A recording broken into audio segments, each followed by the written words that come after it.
I've had a few people ask me how I go from this amount of starter, which is fed on a 110-10 schedule. This is 3 grams of starter with about 20 grams of water and 30 grams of my bread flour rye mixture. This is what I maintain when I'm not actively baking. So it stays about this size from Friday, Thursday night through today, which is Tuesday. It maintains this size. And then on Tuesday, I start building, and I do 2 building phases because I also make starter for my cookies because I just don't maintain that much discard. So I'll take you with me this week so I can show you guys that you can maintain this much starter and do all of the sourdough stuff that I do, which includes 40 loaves of sourdough, 11 to 12 4-packs of cinnamon rolls. We can do the math on that. I'll put it on the screen. And about 12 dozen sourdough brown butter chocolate chip cookies. Okay, so for you guys to understand this, we have to walk through some math. So I'm gonna show you my little doodles, and I'm gonna show you the resource I use that totally helps me out. On Tuesdays, okay, gosh. You guys, okay, should we use a wine bottle? Proppies? Oh geez, oh that does not help. Does that help? Okay, that helps. Yay, look at us. People plan for this better. Here's my little teacher pointer. Basically what I know I need to build for when I go to bake day, I'm going to need 4,000 grams total of starter for the bread. I always give myself an extra 500 because stuff sticks on the sides. You want just a little bit extra, a little fluff factor.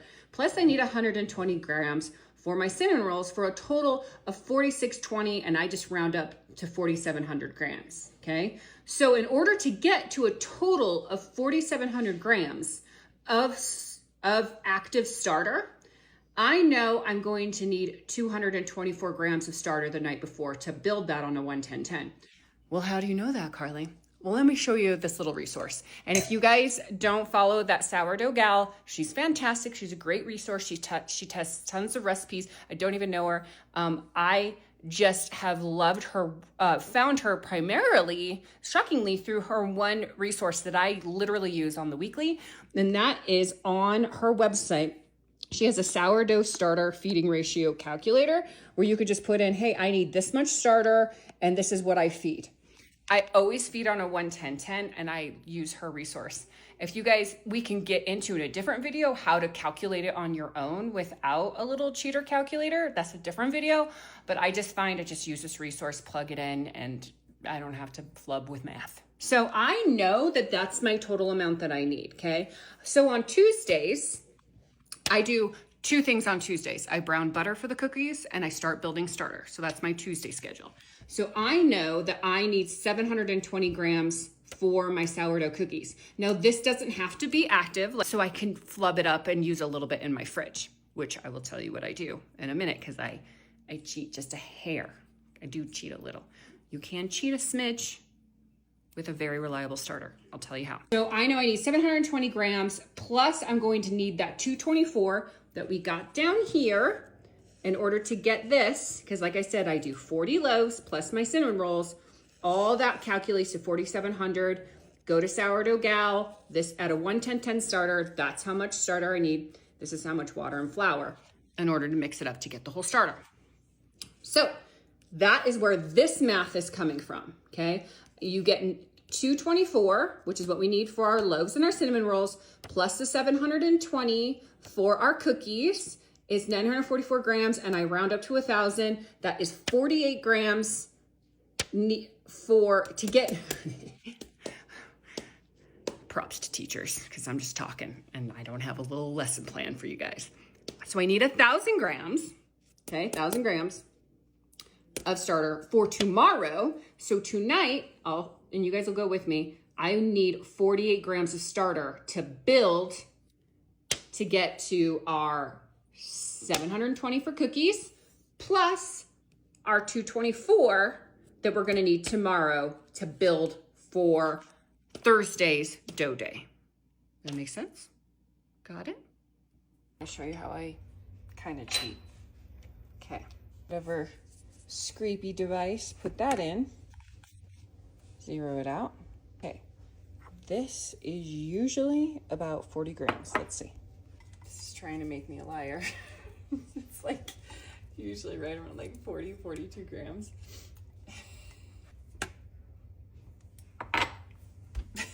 Okay. Legit, you guys. I needed 48 grams. And from that, it's 48 grams. Story of my life. What I was gonna tell you is, like, generally speaking, this is right around 40 to 44 grams. And this is my discard, and I will legit just steal some grams from here and put it right in and feed it, and I have no problem straight from the fridge. I've found that if your starter is established, you've got a little bit more flexibility. So I was gonna show you that, but my starter wanted to make me a liar, and I have exactly 48 grams, which is exactly what I needed to build, so. Yes, I just saw my hair in the freaking mirror. 48 grams of starter, which means if you're doing a traditional 110-10, it is 476 grams of water and flour. I usually do less water because I like my starters to be a little stiffer, so I'll probably do like 400. And when I'm prepping, I don't, like when I'm just keeping it in here, I do like a much stiffer. When I'm prepping to bake, I'll do like 450 grams of water and 476 grams of flour. I keep the flour rigid, the water you can play with a little bit in my experience. If you guys haven't seen this yet, this is my feeder jar. It contains usually about 2/3 full of traditional bread flour that I bake with all the time, and the rest with either a rye flour or whole wheat flour, just to give the feed a little oomph. Not gonna feed with this for this. There was just PSA. Feed to build my starter, I just use my bulk bread flour. That's it. This is the flour that I use for all my bread. Filtered water, where I just essentially take the chill off. So it's not hot, not really warm. I just don't let it be like super cold. 445, 476. It's fine. It'll be fine. Mixy. We are mixed. 40 grams from here into here. We're growing. Show you guys my trick, but if you have an established starter that you put into the fridge and you need to add a little smidge, I promise you, if it's established, I've done it. Don't come at me. It's worked, okay? Try it out.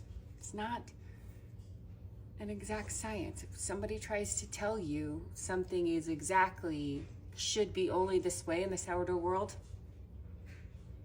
I'm just saying, maybe they're not the coolest. Keep an excessive amount of discard. I think it would drive my husband crazy. Come back tomorrow where I'm gonna use up a big portion of her, like a big portion for cookies. And then the rest we'll build for our other stuff for bake day.